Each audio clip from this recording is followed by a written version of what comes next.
गजाननं भूतगणादि सेवितं कपित्थजम्बू फलचारुभक्षणम्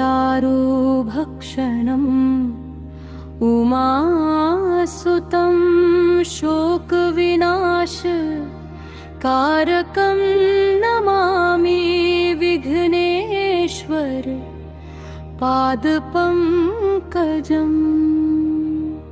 कर्पूरगौरं करुणावतारं संसारसारं भुजगेन्द्रहारं सदा वसन्तं हृदयारविन्दे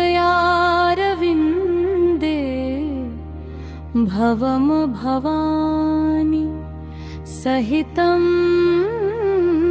नमामि। जयन्ती मङ्गलकाली भद्रकाली कपालिनी दुर्गा क्षमा शिवा धात्री स्वाहा स्वधा नमोऽस्तुते। सर्वमङ्गलमाङ्गल्ये शिवे सर्वार्थसाधिके शरण्ये त्र्यम्बिके गौरी नारायणी नमोऽस्तुते। त्वमेव माता च पिता त्वमेव त्वमेव बन्धु च सखा त्वमेव त्वमेव विद्या द्रविणं त्वमेव त्वमेव सर्वं मम देवदेव। या देवी सर्वभूतेषु मातृरूपेण संस्थिता नमस्तस्यै नमस्तस्यै नमस्तस्यै नमो नमः। या देवी सर्वभूतेषु लक्ष्मीरूपेण संस्थिता नमस्तस्यै नमस्तस्यै नमस्तस्यै नमो नमः। या देवी सर्वभूतेषु विद्यारूपेण संस्थिता नमस्तस्यै नमस्तस्यै नमस्तस्यै नमो नमः। देवी प्रपन्नार्ति हरे प्रसीद प्रसीद मातर जगतोऽखिलस्य प्रसीद विश्वेश्वरि पाहि विश्वं त्वमीश्वरी देवी चराचरस्य। कृष्णाय वासुदेवाय हरे परमात्मने प्रणतक्लेशनाशाय गोविन्दाय नमो नमः।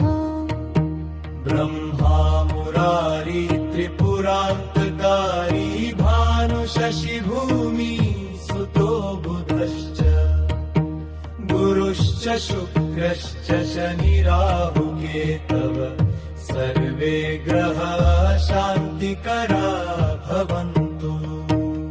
नीलाम्बुजश्यामलकोमलाङ्गम सीतासमारोपितवामभागम पाणो महासायकचारुचापं नमामि रामं रघुवंशनाथम्। मनोजवं मारुततुल्यवेगं जितेन्द्रियं बुद्धिमतां वरिष्ठं वातात्मजं वानरयूथमुख्यं श्रीरामदूतं शरणं प्रपद्ये। शान्ताकारं भुजगशयनं पद्मनाभं सुरेशं विश्वाधारं गगनसदृशं मेघवर्णं शुभाङ्गम् लक्ष्मीकान्तं कमलनयनं योगिभिर्ध्यानगम्यम् वन्दे विष्णुं भवभयहरं सर्वलोकैकनाथम्। सर्वे भवन्तु सुखिनः सर्वे सन्तु निरामया सर्वे मित्राणि पश्यन्तु मां कश्चित् दुःखभाग् भवेत्। मङ्गलं भगवान् विष्णु मङ्गलं गरुडध्वजः मङ्गलं पुण्डरीकाक्षो मङ्गलायतनं हरि। गुरुर्ब्रह्मा गुरुर्विष्णु गुरुर्देवो महेश्वरः गुरुः साक्षात् परब्रह्म तस्मै श्री गुरुवे नमः। ध्याये